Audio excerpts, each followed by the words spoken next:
MK Prajapati news पर इस वक्त की खबर बिजनौर से। भारतीय किसान यूनियन टिकैत के राष्ट्रीय प्रवक्ता राकेश टिकैत ने बिजनौर में आयोजित किसान महापंचायत में मुख्य अतिथि के रूप में भाग लिया। किसानों ने उनका स्वागत बहुत गर्मजोशी से किया और उन्हें फूल मालाओं से लाद दिया।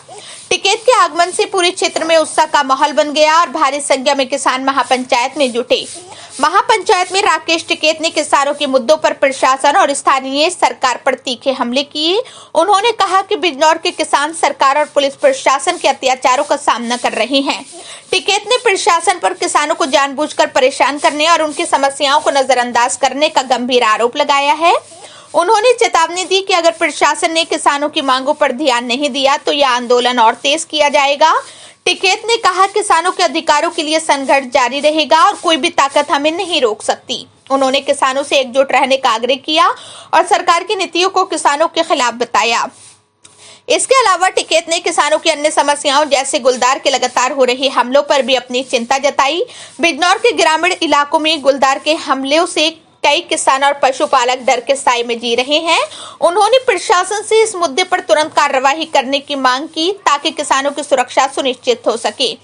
महापंचायत के दौरान कई किसानों ने अपनी व्यक्तिगत समस्याओं को साझा किया, जिनमें फसल खराब होने, पानी की कमी और पुलिस द्वारा की जा रही ज्यादतियों जैसी समस्याएं शामिल थी। टिकैत ने आश्वासन दिया कि भारतीय किसान यूनियन उनके साथ खड़ी है और उनके संघर्ष में उनका समर्थन करेगी। क्या कहना बिजनौर वासियों के लिए? देखो, बिजनौर वासी का कहना ये है कि यहाँ का प्रशासन और सरकार तंग बहुत कर रही। ठीक है, वे फसल आती नुकसान कर जा, हाथी को कुछ नहीं। हाथी जो रहा करंट पड़ते कहीं तक मर गया तो किसान जेल में।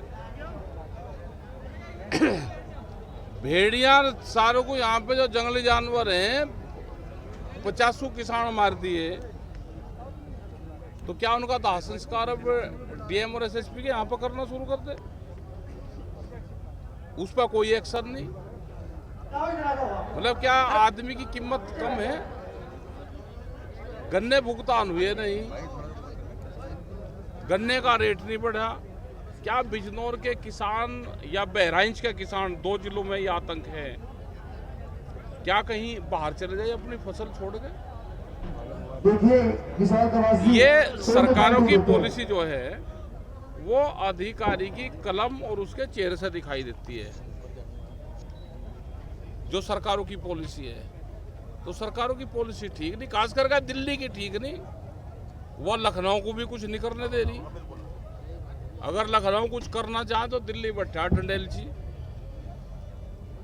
तो भाई ये आंदोलन जो होंगे तो पंचायत है अपनी मीटिंग करी, और इस तरह की मीटिंगें पूरे देश भर में हम कर रहे हैं। चाहे वो छत्तीसगढ़ का मामला हो, वहाँ पे आदिवासी बना के मुख्यमंत्री सारे जंगल काट दिए, यहाँ पे पेड़ लगवा रहे, और हसदेव के वहाँ पे जंगल काट दिए कई लाख पेड़।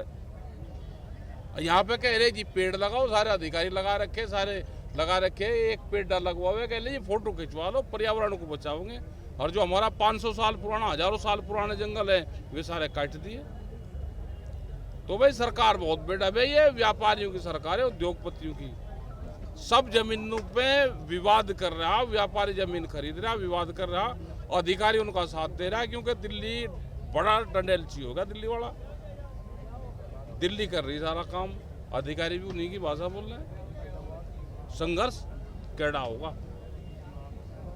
तो टिकैत साहब 10 सीटों पर उपचुनाव होना है और मिलकपुर की अरे बीमारी है ये चुनाव कहाँ?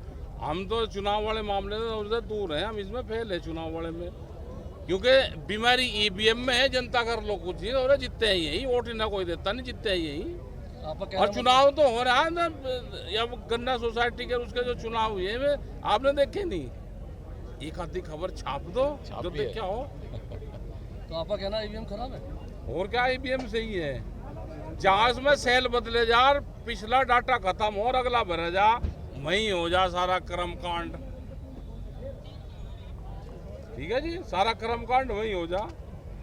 EVM तो इनकी मौसी है भाई, कमा कर जाओगी इनके घर देकर जाओगी, कुमाओगी बाहर दोगी बिल्ली की ढाल, काम करेगा दूध दूसरे का पियोगी, पैरा अब इनका देगी। तो EVM तो मौसी है इनकी सरकार की। ठीक है सर।